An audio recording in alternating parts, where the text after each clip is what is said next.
ओम शांति। मम्मा की विशेषताएं। मम्मा का शुरू से ही अव्यक्त और फरिश्ता रूप था। हमारा पुरुषार्थ प्रोग्राम प्रमाण होता है, परंतु मम्मा का पुरुषार्थ नेचुरल था, सहज रीति का था। इसलिए उन्होंने सहज रूप से संपूर्णता को प्राप्त किया। मम्मा के अव्यक्त होने के बाद उनकी पूजा अर्थात जगदम्बा की, दुर्गा की पूजा बहुत ज़्यादा बढ़ी है। अव्यक्त रूप में मम्मा दुर्गा का पाठ बजा रही है। इसके कारण दुर्गा की पूजा और अर्चना बहुत बहुत हो रही है। कलकत्ते में तो देखने वाला दृश्य होता है कि दुर्गा पूजा क्या होती है।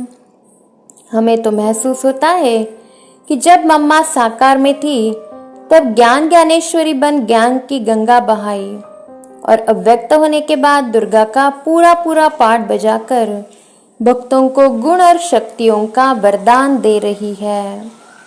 मम्मा दिव्य गुणों की संपूर्ण साक्षात देवी थी। उनके संकल्प चट्टान की तरह अड़िग, बोल मीठे तथा सारयुक्त और कर्म श्रेष्ठ तथा युक्ति युक्त थे।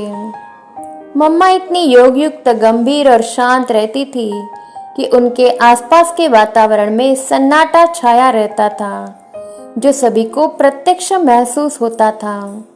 ऐसा लगता था कि मानो वह कोई चलता फिरता लाइट हाउस हो। मम्मा की चाल फरिश्तों जैसी थी।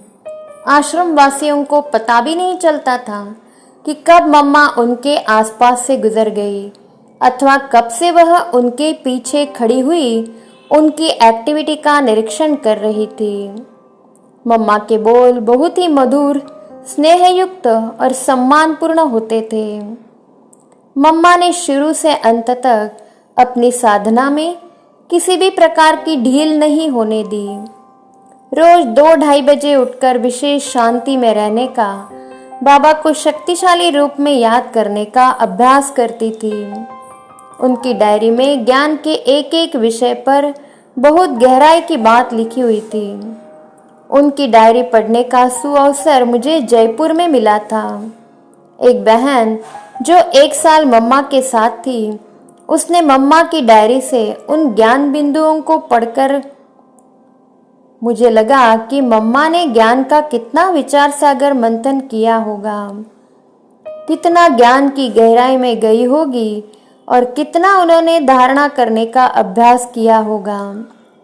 जैसे कोई चिड़िया घास अथवा अनाज के दाने के पहले टुकड़े टुकड़े करती है और बाद में अपने बच्चों के मुंह में डालती है, वैसे मम्मा भी बाबा के गुह्य ज्ञान को पहले अपने में धारण कर, अनुभव कर, उसको सहज बनाकर हम बच्चों को सुनाती थी।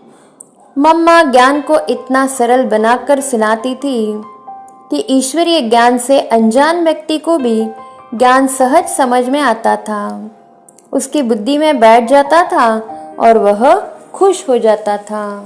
ओम शांति।